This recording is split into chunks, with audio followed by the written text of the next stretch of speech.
গাছ হারালাম আমরা মানে তাই জুকা মাইতো না আরি কি কৌশল করা পাও পাও মানে রসা দি বান্ধি না দেখো গ্রামাঞ্চলে কৃষক হলর আসলে অনেক বুদ্ধি তা বুদ্ধির কোনো সীমা নাই হঠাৎ বুদ্ধি আইও কৃষক হলর তাই গাছ হারবা মানে বিসমিল্লাহ হইয়া আমি যাই দা বেটা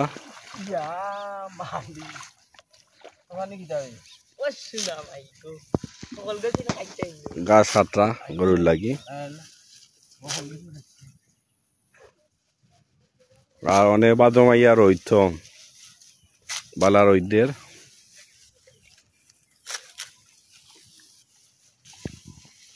যদি ভিডিওটা ভালো লাগে শেয়ার দিবা আসলে গ্রামাঞ্চলের এই দৃশ্যগুলা সচরাচর হলে দইরা তুলতে পারে না কি দেখতেও পারত না অনেক টাউনে বন্দরে শহরে যারা বসবাস করো এই দৃশ্যগুলো শেয়ারের মাধ্যমে অন্যরে দেখার সুযোগ কইরা দিবা ধন্যবাদ ও গাছ খাইতে ওগুন বানছেন মানে খাটুয়া একজন আর কি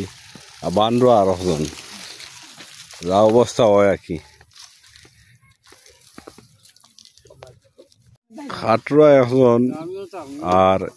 গাছ বানরা আর একজন বউরা আর একজন বাতি যায় বোয়ার খারছন চাচায় বাপে বানছেন ভুয়ার